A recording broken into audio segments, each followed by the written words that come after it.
Iowa's News Now Sports has your all-access pass to all things Hawkeyes. This is Eye on the Hawks. We were down for a lot of the game, but we were never out. We never thought we were going to lose that game, and just having that mentality that, no matter what, no matter what the score is, we're competing until the buzzer hits. That's just what they did, largely thanks to the young woman you just heard from, Sydney Falter. They flipped the script in the second half on Wednesday night, and then in the men's game, kind of the same deal, that it just kind of turned around over the last 5-6 minutes of the game. Welcome to Eye on the Hawks Basketball Edition with Owen Sebring and Mike Howell joining you today to recap the Cy-Hawk split this year. Of course, the Hawkeye women's team winning the game on Wednesday night with a fourth quarter comeback, and then Iowa State men rallying and securing a win over Iowa on Thursday night. Let's first talk about this men's game that we just saw happen last night. Mike, give me some initial thoughts. I mean, you're the big Hawkeye men's guy, so just what were your feelings after the game? Did it make it more frustrating for you after they kept it close with the number 3 team in the country? Kept it close. They were winning by 13 in the second half until in the middle way part of that.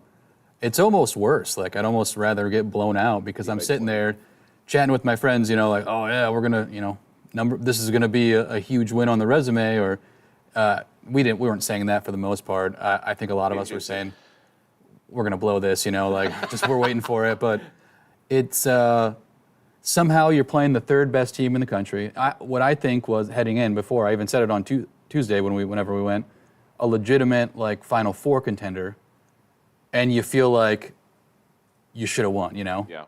Not after the last 4 minutes. Iowa State totally went out there and won. Mm-hmm. They deserved it. They out-rebounded Iowa. They hit big shots down the stretch. But when you're watching that game from start to finish, I even texted right off the bat. I was like, Iowa hasn't looked this good in the first 10 minutes. Usually they're down by 10, Yeah. They were against Michigan. It was 10-0 or 10-2. Did you feel like I didn't get a chance to watch?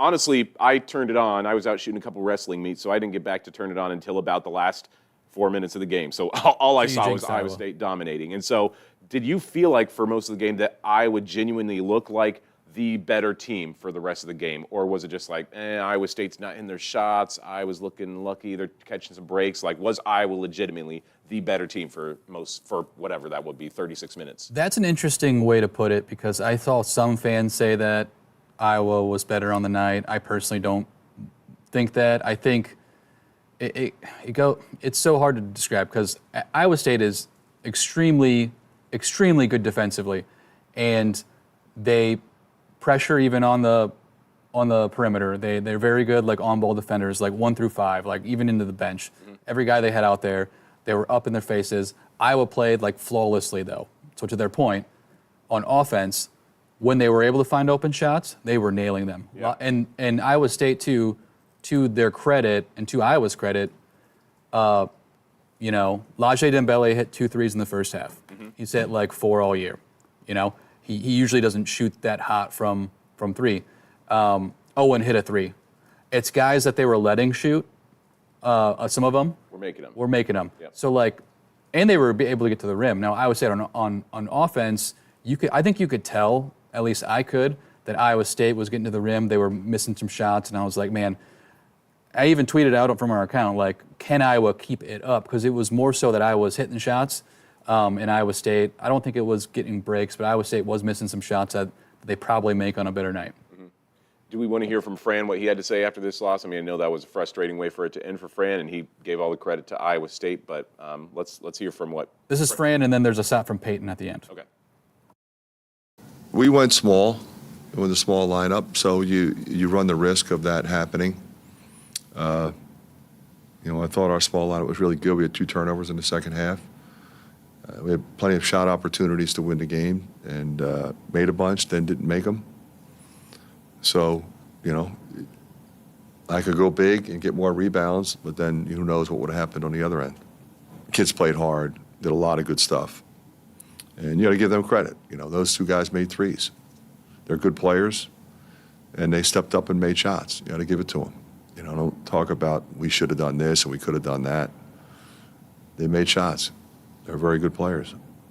I think it seemed like they made all the plays down the stretch. It was a really good game for 37 minutes, and then they just hit big shots, and we didn't. And that's, sometimes what basketball comes down to is just who makes the shots when you need them. We made a bunch of them throughout the game, and so did they. And, props to them, they stepped up. It's a really good team. With three-point shooting, do you feel like that's a big storyline? Because I think that Iowa started the game, like over the first 8 minutes or so, they were, 6 of 9 on three-pointers, I think? Something like that. I think in the first half they were 7 of 13. One of them was Brock Harding, 2 seconds left in a half-court shot. So they were really 7 of 12, which is more than 50%. And Iowa State started the game 1 for 9.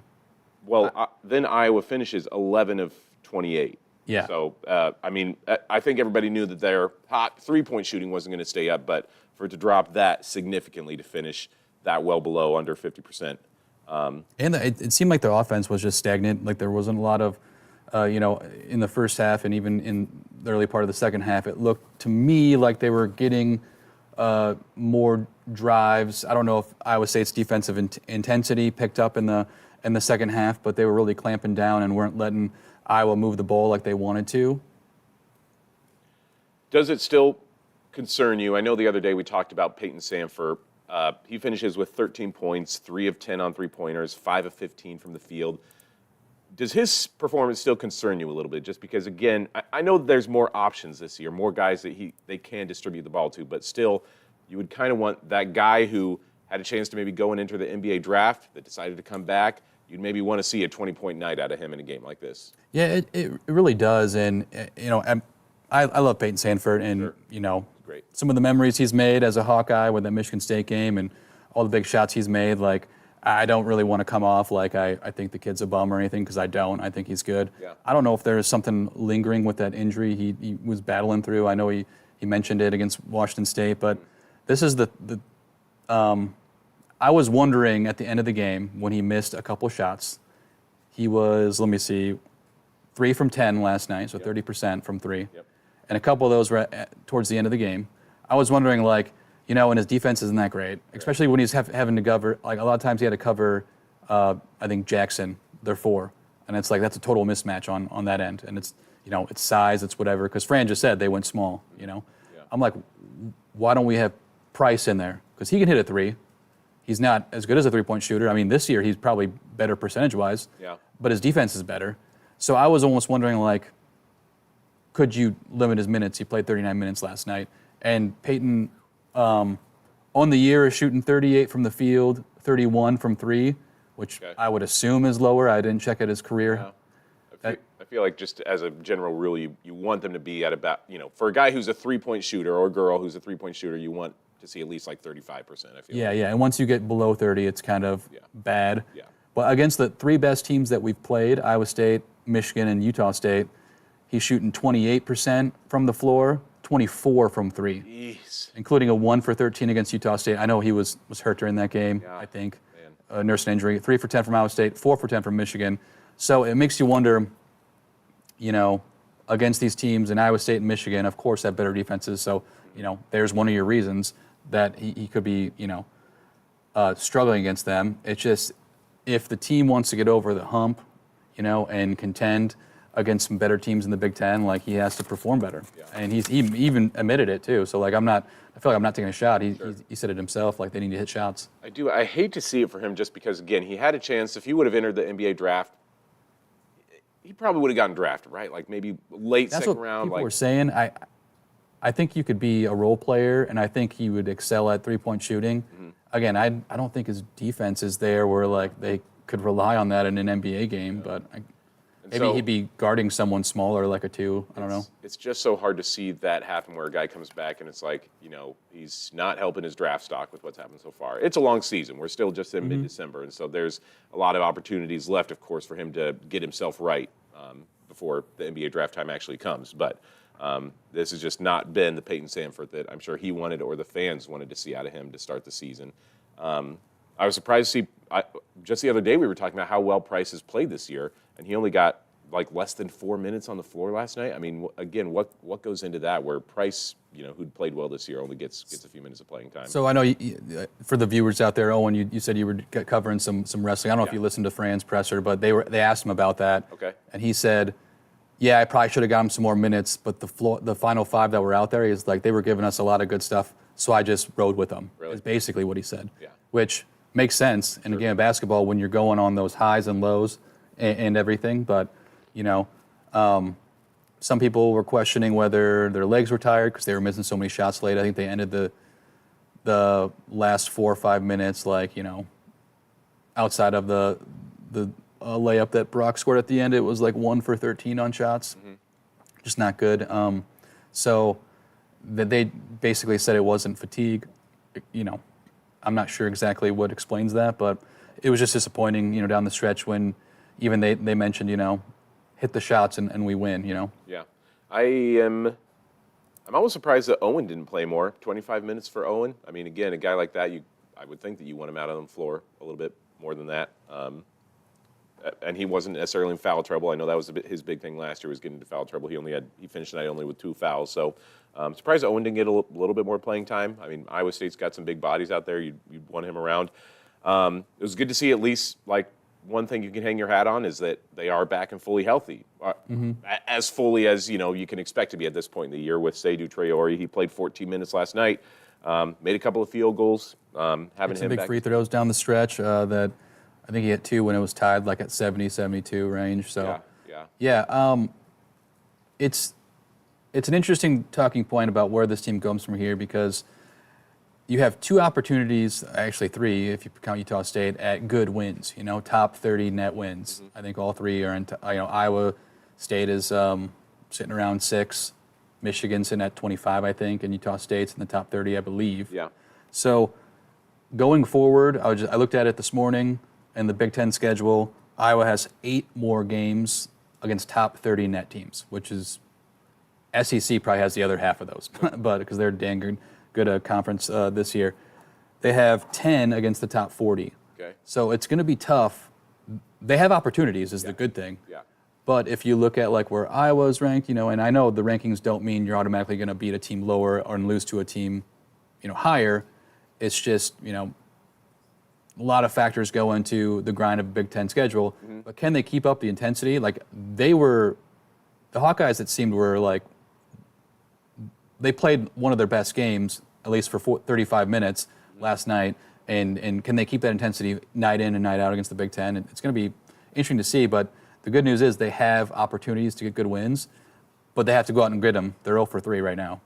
Did you take any fan tax on the game last night? I did not, and the whole game I was like, well, it looks like I was wrong about them covering, and then ended up winning by what? 9. 9. So It was a 5.5 spread, I think. 5.5. Yeah. One thing I will say too is that all of their losses so far are by single digits. I mean, if that is something that you can hang your hat on at least a little bit too, that they're all between 2 and 9 points so far. 2 top 30, net teams right now. So they're not bad losses.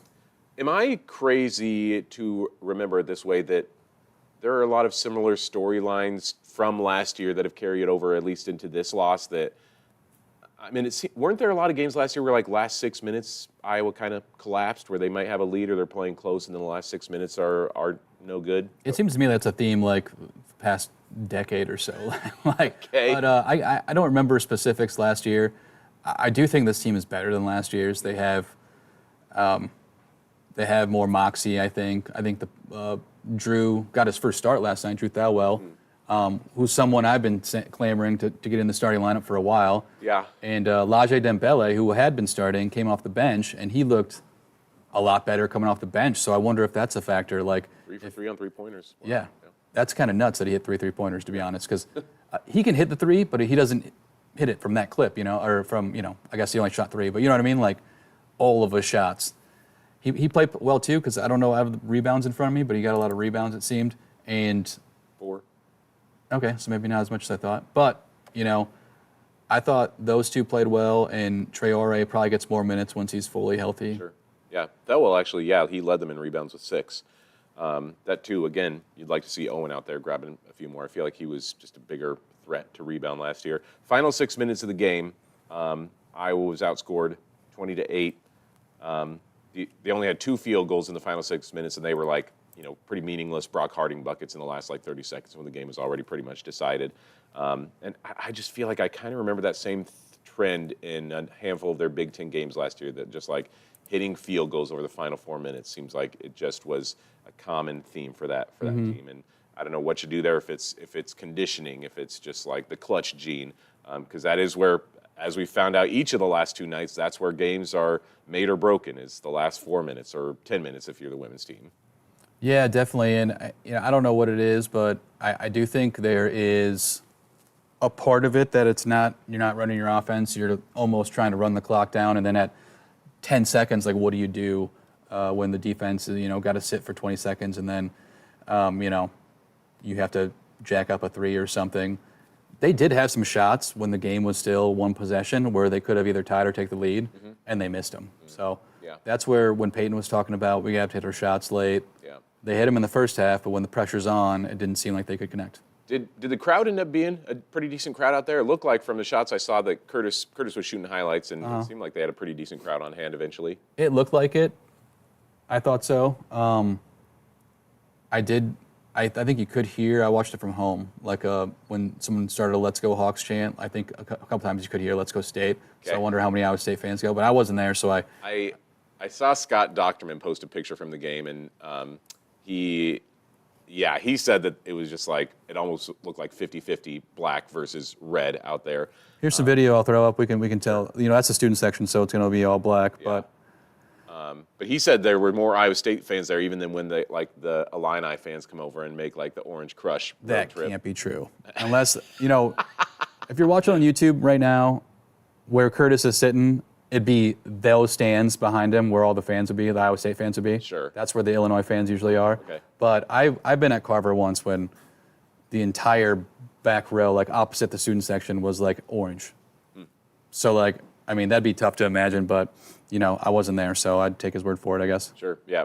I don't know. The picture that he posted made it look like there were a lot of red shirts there, but I was at least just happy to see that it seemed to get pretty filled up by the end of things, just because it seems so bizarre to me that they wouldn't be able to sell out a game like that was bringing in a top 3 opponent against a team that is looking pretty good this year. And at the end of the day, that's what, again, asking a Hawkeye fan, I'd be curious what the overall takeaway is.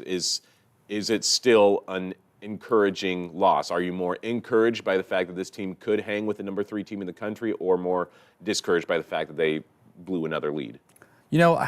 I'm pretty neutral on that question. I want to say encouraging, but when I'm going into yesterday 100% expecting to lose, not expecting to even get blown out, and I somehow flip in the middle of a game where I'm like, oh crap. Yeah. Now there's now I have some expectations of winning. Yeah. I shouldn't say expectations, but I'm hopes for winning, and then they dash my hopes again.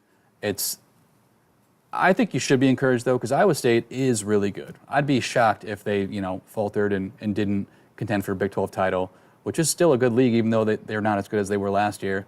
There's still a lot of good teams in that league, and I think they could contend for a regular season title. So I don't think you should be discouraged. But if you go into every one of these top games and end up not closing, then that trend, then you could be missing a tournament. Yeah, it was the same feeling that I had. We're going pretty far afield here, but last Saturday when UNI volleyball was playing Louisville, it's Louisville's again top 3. They're number 1 seed in the tournament, top 3 or 4 team, and UNI hangs with them, sends it to a 5th set, and gets beat in extra points in the last set. It's just I was the same way. I totally was expecting them to get beaten 3 sets and get swept, and then when they kind of raise your hopes a little bit, dang, could we actually get to the Sweet 16? Can we beat Louisville? Then it doesn't happen. It's tough. But the women, they finished the job. What a game for the women's team the other night. Jan Jensen's first time coaching in the Cy-Hawk series, and as much as the men's team had some struggles getting people in the crowd, not the case when it came to the women's team. So let's hear Jan and Lucy talk about the crowd and what they brought to the atmosphere on Wednesday night. I think we came out tonight with a lot of energy, and the crowd really helped with that. It was so loud in there. We were just talking about it out loud. She's like, we're not switching the screens. I'm like, I can't hear the screen being called. But yeah, it was really fun. I've never been in anything like it. I have been in gyms when it was pretty silent and we had some pretty good teams. I played way back in the day. I coached at Drake, and we were blessed to build it a little bit there, and we got bigger crowds and here. And so that is one thing I will never take for granted. And it is just, honestly, I watch a lot of great teams on ESPN and scouting games, and I see the sparse crowds. So when we get to have a moment like this, and I told the players, I said, Lucy Olson has just been so fun and a joy. Like the very first exhibition game, her eyes were like, oh my gosh, this is amazing. And I said, well, wait till we really hit the game that the fans are not going to give up their tickets for, right? And so I said, you're not going to believe what it's going to be like. And when we got to hear this moment tonight, that fourth quarter, when we finally turned the corner, boy, that Carver crowd was there. So does it mean a lot? Absolutely. And I've gotten to be here with those eras, right? So now to slide over and have everybody slide over a chair and continue, I'm really, really grateful. And thank you to the fans, man. They helped us pull this one out. I love the opportunities we get to hear from Jan, somebody who's been in Iowa basically her entire life and has had a chance to see it all. She grew up playing 6-on-6 basketball where they legitimately packed the gyms, these high school gymnasiums for 6-on-6 games. And then she played college ball at Drake, coached at Iowa, and as she said, coached a lot of teams that were pretty dang good, and still the fans weren't showing up for them. And so she's getting to enjoy that moment. And even before the season, I was surprised when they sold out the season, like a month before the season even started. That did surprise me. I thought, hey, this fan base is still going to be pretty good this year. I didn't think they'd sell it out a month before the season even started. And I was very fortunate, grateful to be around for most of Caitlin and Iowa's big moments last year for the Hawkeyes. And that place was just, you cannot imagine the decibel levels that place reached for a lot of those games. Like, it was just unbelievable, the sounds that came out of that crowd. And even some of the most experienced beat writers who have been around for 20 years and covered every game, they were like, this is the loudest Hawkeye atmosphere I've ever heard about a lot of the events last year. But the game on Wednesday night, when Hannah Stolke made that bucket in the fourth quarter, when Sid started hitting her shots in the fourth quarter, that place was absolutely going bananas. Like, I'm just very pleased to see the Hawkeye crowd still giving it up for this team, even without the GOAT still on the roster. It's interesting you say that because I don't know if it was FS1. You could tell that there was a packed crowd and there was some noise, but I feel like the TV didn't give it justice because I couldn't tell until I went on Twitter and started seeing tweets from not just you but other media members saying how loud it was there. So I wonder if it's just the TV, how it translates, whatnot. I think the coolest part was after the game, you probably saw her get interviewed by FS1, Lucy Olson. Mm-hmm. It was like, her smile was just radiant. Yeah. I put giddy in a tweet. Like, it seemed like she, and this is no shade on Villanova fans, but had an experience that kind of energy and played in front of that kind of crowd. And I'm just super happy for her because, she is a great player. Mm-hmm. You transfer, you have a 1 year, loan on a player, obviously, something that's the right word. And this is after the Caitlin Clark era, after back-to-back Final Fours, back-to-back national title games, and the crowd still supports them. And, they did prevent an all-time crappy Cy-Hawk week with 2 losses, and the comeback was pretty fun to watch. Yeah, it was a blast. They outscored Iowa State, I put 29-13 over the final 12 minutes. Iowa State took a 10-point lead in the third quarter, and then Iowa just turned it on. It was just like a completely different team. I thought they were toast, and then I know we've got some highlights here that we could bring up of their fourth quarter push, but it's like Sid was a completely different person over the final quarter. She just started driving the lane hard, just going right at Addie Brown and Audie Crooks. Iowa State's best players started just going right at them, and it just kept working. She's making off-balance shots. She's just driving, and that's a picture-perfect layup. And again, if you're not watching on the YouTube channel, we always like to give this opportunity to make a plug for watching on YouTube because we do have highlights of these games that we like to put in at this time. So Sid makes those 2 shots, and this was such a clutch moment after that where she almost is going to do the exact same thing, starts driving, and then they close on her, and she just dishes to a wide-open Hannah Stolke for the layup. That was the one that just sent the crowd into a frenzy. It was just going nuts after that guy kind of looks like Kirk Ferentz in the front row, but he's not. I had noticed that the first time I watched the video. That was the Sid that we were expecting, I think. Yes. And, we were talking about how her slow start to the season and what we could expect from that.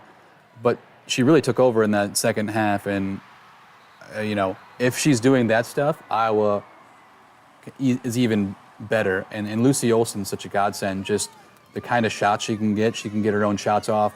She obviously initiates the offense.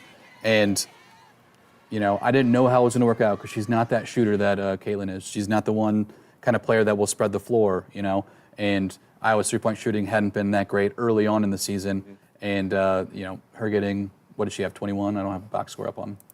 Lucy? 25? I didn't bring these up. I think she had 25. Okay, I should bring up that box. Yeah, she had 25 and 5 assists. So, Yeah. Not Caitlin Clark-ish, but, pretty damn close. And you do like to see that for both. I mean, she had, I think, 14 by halftime. So, like, an evenly spread two halves. Like, she wasn't the one making all the shots down the stretch, but, like, that's exactly what they kind of needed. They needed somebody else to start making shots that wasn't Lucy, and that's exactly when Sid took over, when Hannah made some shots, and then when what about Aaliyah Guyton coming off the Guyton bench? Oh, my gosh. We talked about this last week, and, like, those were monster shots. both of them, yeah. Put her in Took the two men's shots. game. Have her nail down one of the bench. Like, she has ice cold. She has ice in her veins, dude. Like, you put a freshman in there who's coming off a major injury, too, and you don't know what to expect. Mm-hmm. But she looks like, her knee's fine, and, like, nothing ever bothered her, and she's nailing these shots, and it's like, man, should she get more minutes, Yeah. There's so many emerging storylines on this Iowa team, some that we expected, some that we didn't, but Aaliyah Guyton has to be one of the major storylines that we just did not see coming. Somebody who came in, heralded pretty highly, pretty decent recruit coming out of Peoria, but, like, she's just been, in the limited minutes that she gets, only played 7 minutes, but, like, made two of arguably the biggest shots of the game, giving Iowa the lead in the first half and then securing that game. The dagger, really. It was honestly, yeah, that was like, okay, yep, this game's over. Yeah, it was just super impressive to see that kind of plug and play, and especially the past few years when this team has leaned on senior leadership with Gabby and Kate and all the other players, Monica before her, to have so many 3-4 freshmen come in and be major impact players, and they don't make freshman mistakes really that much. It's true. It makes you think that ceiling to the team is just higher if you have a good recruiting class, but when they actually come in and perform, it's different than on paper, right? Like I did not expect that much out of 4 freshmen. I thought maybe 1 or 2. I honestly thought Ava would be the most impactful one, but it's almost like the guards are more. I guess I don't think Tegan's a guard, but she's playing well too. I was surprised Tegan didn't play a little bit more the other night. She's had some really big minutes in a lot of games this year, so I don't know if it's just matchup situations, or she maybe played more when Sid was out too. So maybe that's why we didn't see as much of her the other night. But that's if anything what should. Stremlow played 26 minutes. Say that again. Taylor Stremlow played 26. Yeah. She's a stud too. She's got a motor. She's got fire. She's got energy. Like, she's the one maybe celebrating more than anybody else. Like, Taylor Stremlow, boy, she is fun to watch. Like, this Iowa team is built for some future runs, like between this freshman class, between Addie Deal coming in next year, having Hannah Stolke back next year. I would have to look back through lineup to know for sure. Taylor McCabe, I know, can come back. Kylie, I think, is out of eligibility after this year, I think. But they are going to have the weapons after this year again. And it is so, like, just today I was looking on ESPN, kind of like the top national stats across the board. And, like, outside of, right now, Addie O'Grady is 4th in the nation in field goal percentage. But outside of that, it's like there's not anybody who's, like, leading the nation in points or assists or three-pointers or anything like that. I wonder if those are outdated stats, too, that I saw, because as I look... Addie went from 1 for 5. I was wondering if she dropped from she was the top of the Big Ten in field goal percentage before the game. Yeah, now she's 4th in the Big Ten. Yeah, those must have been outdated stats I was seeing on ESPN. They didn't have them update. Shame on you, ESPN, for not getting your stats more updated. But yeah, right now she's 4th in the Big Ten. But so it's not like, and this is a new wrinkle, because for the past 4 years, that's what Iowa's kind of hung its hat on, is the fact that they have a superstar out there in Caitlin Clark. And wow, look at her leading the nation in scoring and assists and three-point percentage and everything. Probably not percentage, but three-pointers made at least. And now they don't really have that. Lucy's 4th in the Big Ten in assists per game. Like, they have just a lot of, if you want to call them role players, it is that, but it's, it's the Lucys and the Sids and the Hannahs who are just out there getting it done and keeping it distributed evenly.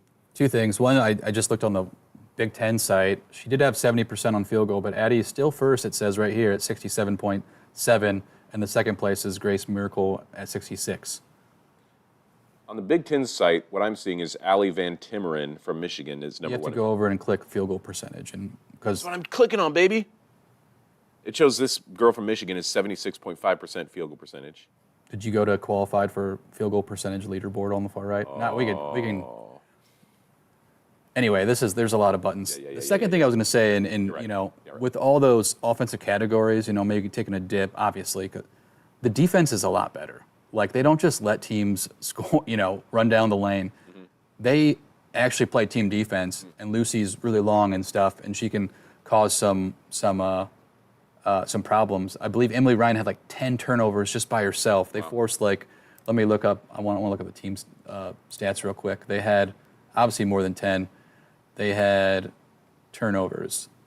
They forced 21 Iowa State turnovers and scored 24 points on that. Really? Yeah, and that's just something you're not getting. Like there were steals last year, but it's different this year, and they got bigger size too. It's not just Addie O'Grady at that 6'4" height. Ava's there, and Tegan's pretty tall. I don't remember how tall she is, but they got some big depth too. Yeah. Let me see. As I pull up the roster, Tegan Mullaney is standing 6'1". Yeah. Okay, I thought she was taller than that. Hannah 6'2", Addie 6'4". They can bring in some size off the bench. I think we're getting to know this team a little better to know like who's going to play and who's not going to play in important minutes. And so, you know, Jada Gyamfi and AJ Ediger are also over 6 feet tall, but probably not going to see them getting any significant minutes in these games that really matter. Lucy just brings, I mean, again, I don't know if Iowa wins that game if Lucy isn't holding it down in the first half. Like, Iowa played so poorly in the first quarter outside of Lucy Olson. Like, she scored, I think, their first 8 points. She was the only reason I was able to keep that within, you know, a double-digit game in the first half, just because she was the one that kept going out there and making jumpers. Like, It was like a solo show on offense, and Yeah. that kind of concerns you moving forward. Like, if you hit those lulls in games, like, you need other players to be able to score, and that's why it was so important Sydney stepped up in the second half. And, you know, Audie Crooks, what do you do against on defense? And we got a shot coming up soon, but it just seemed like she could get whatever bucket she wanted in the first half. And they did switch up with some things in the second half, though, right? Yeah, it seemed like it. They started mixing things around. It's hard for me to kind of keep an eye on lineups, who exactly is out there all the time, but that was what Chad Leistica was talking about and kind of asking Jan, you know, you were trying a lot of different things, and it seems like it was not until maybe midway through the third or in the fourth quarter where they kind of figured out, okay, this is what we need to go with. And so, yeah, Jan talked about that after the game, kind of some of the schemes that came into what you've got to do against a player like Audie Crooks. Audie's one of those posts that it's hard to double her because no matter where you bring the double, that beautiful, like, kind of Dirk Nowitzki fade, she didn't do it. She did it a couple times tonight, but she has an unbelievable ability to step and fade. And the double, when you bring it, it doesn't affect it. Doubling the one that can be effective, Taylor Shrimno, when she was in front, right, and she was guarding the kid in the corner, if you're quick enough, when she's starting to square up, that's when Taylor could get it. That's about the only time. And you can't do it too often because they'll kill you. Right? I know they practice it because you come for the double and then she's going to shoot it right out to a shooter. So I didn't put the double in the game plan, not out of disrespect, but I was like, let her have that. Let's just don't let her kick it out for all those threes that they can shoot. We were gambling a little bit, and I don't like us to gamble. I like us to play our positioning more conservatively. And we were trying to make some things happen, which didn't bode well for us. So I think the second half, we went back more true to our principles. We looked a little bit more what I'd like to think our defensive strengths are. We looked at better the second half. This is what I love about Jan, even though we in the media kind of joke about her, just that, like, if you ask her a question, she'll give you a Talk for an hour. 3-minute Fran was the exact opposite last night. But it's things like that, like, you know, even it is different than Bluter, even, where Jan is really giving such a detailed answer. And it reminds me of some of our post-game press conferences we would do with Jan, like where, you know, all the players would be in the locker room, Jan would kind of be out there, and the media would kind of crowd around, and she'd just kind of lean against the wall and cross her shoulders, and she'd give, these insights into schematically what they're doing in these games, and that's kind of what we're seeing last night. And what I feel like I'm learning so much about the game from Jan in moments like that, where I'm like, oh, is that what Iowa State does? Like when teams double Audie, then they kick it out, and that's why they're making so many 3-pointers this year. Like you're just learning so much about the game from what Jan tells you in post-game pressers like that, and it's like, oh man, like she's giving a good blueprint for how teams can approach Iowa State moving forward even too. Not that, I'm sure coaches are smart enough to pick that apart too, but I'm like, oh, okay, that makes sense to me. No, it's interesting because like in the first quarter and second quarter, I was even saying, I'm like, why aren't we doubling her? Like she's killing us. And I was like, well, yeah, when you crash on someone, that leaves shooters, and Iowa was doing that late in the second half. The men were doing that, and that's some of the threes. And I don't want to stick on the men's game, but they were crashing and then kicking out, and then open threes.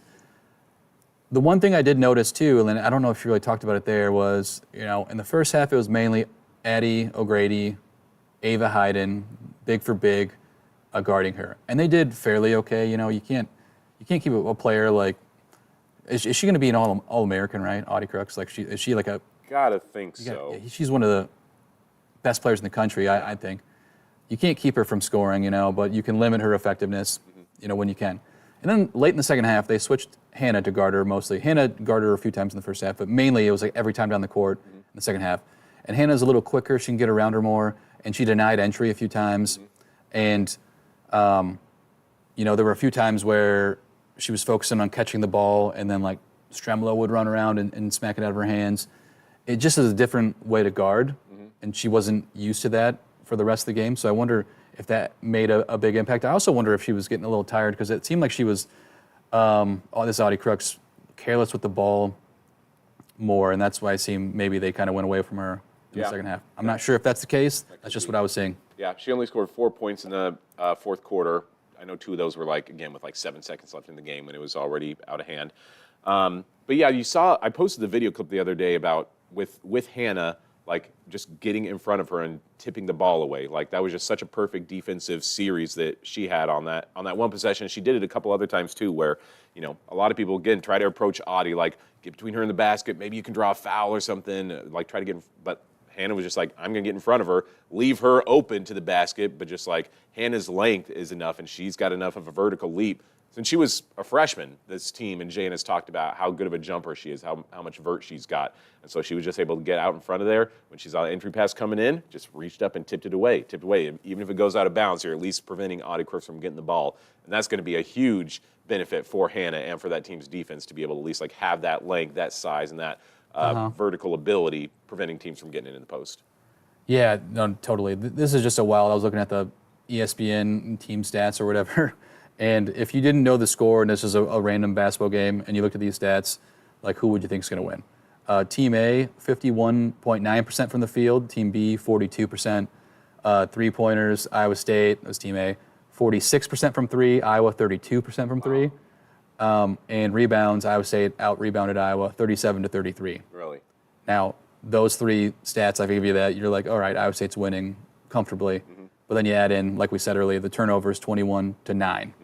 That just flipped everything on its head, And that has to be such a big encouragement for that team too, after the way things went against Tennessee when they had 30 turnovers, and it's okay. And I think it was even earlier in the week before the Iowa State game that, I forget which press conference Jan said it in, but she's like, she wanted to know how this team responds to a loss when you really do play poorly in so many aspects of the game. And that's how that team responded, and they flipped the turnover script entirely. How many turnovers they have against Iowa State? 9? To go from 30 to 9? Boy, that's a phenomenal performance against a really good Iowa State team. And the only thing that I think would be at least a question mark coming out of that game is, they're still finding their identity, I think, in a lot of ways, and that's why it took them until maybe late in the third quarter for them to figure out what they're doing. And so hopefully Jan now has maybe a good idea of rotations and lineups that she once set. So it's not just Lucy scoring in the first quarter. Boy, free throw shooting was so wildly bad on Wednesday night. It was so bad for both teams. Yeah, again, thankfully for both teams, the other team was shooting bad, and so it was keeping them in it. Iowa finished 15 of 25 on free throw shooting. Iowa State finished 6 of 16. Like, both teams missed 10 free throws. Like, that's just a coaching nightmare. In the first quarter, it's just like all of us on press row were just like looking around. How is this team missing so many free throws? I don't understand what's happening. And generalizing, I feel like in the women's game, free throw the play is a lot better than the men's game. Right. Generalizing, obviously, there's different teams that are better and whatnot, but in these two teams, they're usually pretty good, right? Like, it was just weird to see them. Each team missed so many free throws. Yeah, to a point where that was becoming a storyline in the first half, especially, was like, how are there so many free throw misses? I mean, most of those, so 20 free throws missed entirely on the night, and I feel like I just kept saying, ball don't lie. Ball don't lie. But still, I don't know. I do like what this team has to offer, and looking ahead, like, they've got a big matchup coming on Sunday when they go to Michigan State, who right now is 9-0, I believe. Yeah, 9-0. I just looked at the schedule, though, and it doesn't look overly impressive. Yeah. Do you want me to read the teams off for you? Sure, let's hear some of their best All opponents. right. Oakland, they beat them by like 55. Okay. Yale, they won by 60. Eastern By 60? Michigan, 100 to 64 or 100 to 44. That's 56. Whoa, So, jeez. Eastern Michigan, Eastern Kentucky, Western Michigan, Detroit Mercy. Wow, 101-44. So 57. California, who I think is a decent team. Okay. They won by 6. Okay. Vanderbilt, 78-70, who is 6-1, and then they just beat DePaul. Okay. DePaul's usually a respectable team, I think. I don't know what their record would be this year, but they're often solid.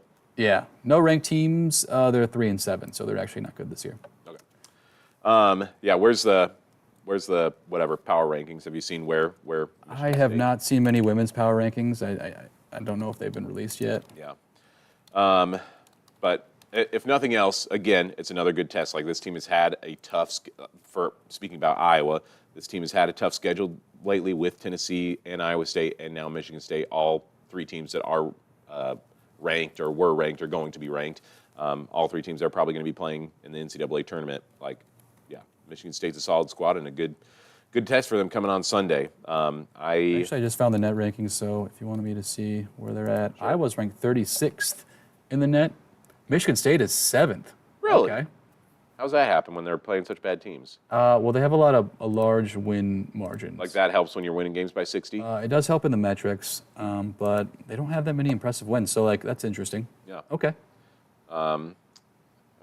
I just, again, don't know this team. Like, they were just a team, it's weird, the last couple of years, that, like, you kind of forget that they're in the Big Ten, because there are so many good Big Ten women's teams. Mm-hmm. Michigan State was not the team you were thinking about, like, oh, man, got to watch out for Michigan State, too. Like, you know, it's always been Ohio State and Indiana, and Michigan had some respectable teams in the last couple of years, too. Some of their top stat leaders, let's see here. They've got, this can't possibly be right. Oh, this is 23-24 season. I hate that when you go to a athletic department's website and it brings up last year's stats. The Hawkeye football team had that for like the first 5 weeks of this year until I had to tell them otherwise. They're a good team that puts up blocks. Like, they had a player last year that had 65 blocks. This year they've got two girls with double-digit blocks so far. Julia A. Ralt and Grace Van Sluten. Boy, Grace Van Played at Oregon last year. Grace did. Oh, is that right? Transfer? Yeah. Oh, I'm kidding. And this is a team that Iowa, I won't say struggled with, but they came down to the wire last. Right, had to have that buzzer beater. Buzzer beater. January 1st, was that a New Year's Day game, I think?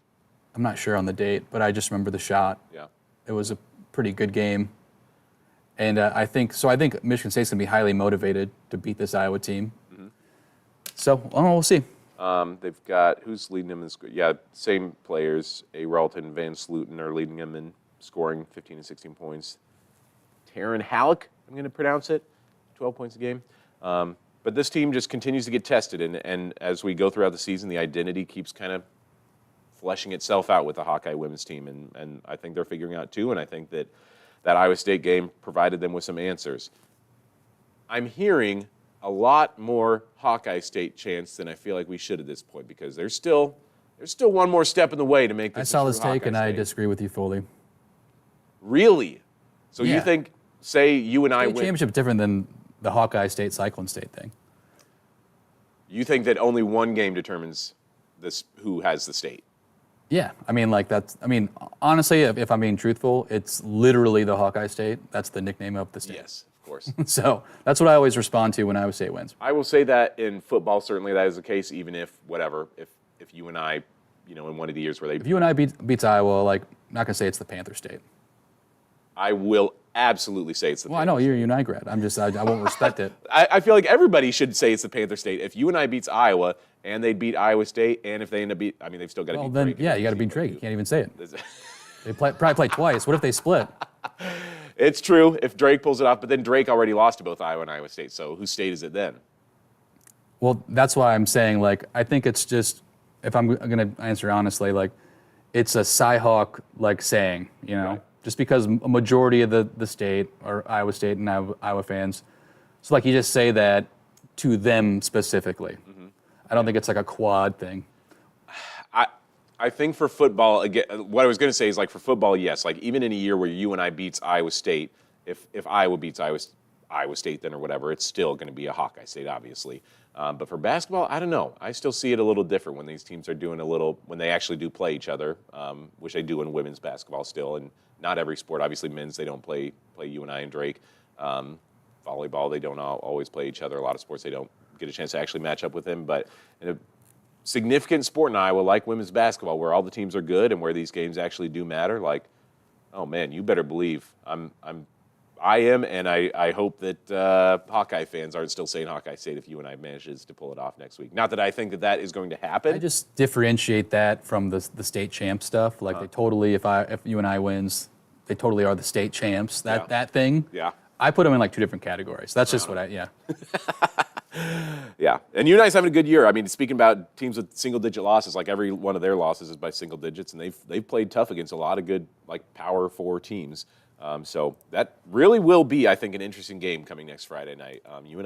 I did not have a lot of hope in this UNI team after they kind of sucked it up last year, and they had their starting center go out, but, like, they're playing all right now. I think that's going to be an interesting one. So we'll still continue to learn about this team, and after that UNI game, it's all Big Ten going forward after that. And so we're going to be taking a little hiatus here from Eye on the Hawks for a little bit. I know we won't talk basketball still probably for a couple weeks. I know once we hear something about the football schedule when the team meets with the media to talk about the upcoming bowl game, we'll have a podcast not long after Likely, that. I'm thinking, unless the football team talks next week, I'm thinking the football podcast will probably be during Christmas week. Okay. I'm just assuming we're going to take a week off. Yeah. And then, have a Music City Bowl preview the week of Christmas someday before you guys head down. Yeah. So. And then after that, once we get into the new year, and we're going to get a little bit more of a regular schedule with the basketball teams talking to the media. Hopefully we'll have a little bit more of a regular routine coming with Eye on the Hawks after that. But had to have this show in to break down the Cyhawk games. The Cyhawks split, both teams getting their own bragging rights over the last couple of days. And we'll see you coming up in the next couple weeks. Make sure you follow us on social media, Eye on the Hawks on X, Iowa's News Now on YouTube and Instagram. We've got some great view counts from the basketball games the last few nights, and so go check that out. We've got full interviews on there with Jan and Sydney and Lucy. They've got a lot of interesting stuff that you'd want to hear. And with future women's basketball recruit, Addie Deal. That was a great one. We got about 11,000, something like that. So yeah, that's still building. I think it's at 13 or 14,000 now. So interested in that story. Obviously, she's the real deal. Mm-hmm. So many puns coming. I mean, you just write them down. But be prepared for next year so you can hear from Addie Deal in the YouTube page as well. So make sure you follow the social media account, and we'll let you know when you can hear from us on Eye on the Hawks again soon. For Owen Sebring and Mike Howell, we'll see you again sometime in the near future.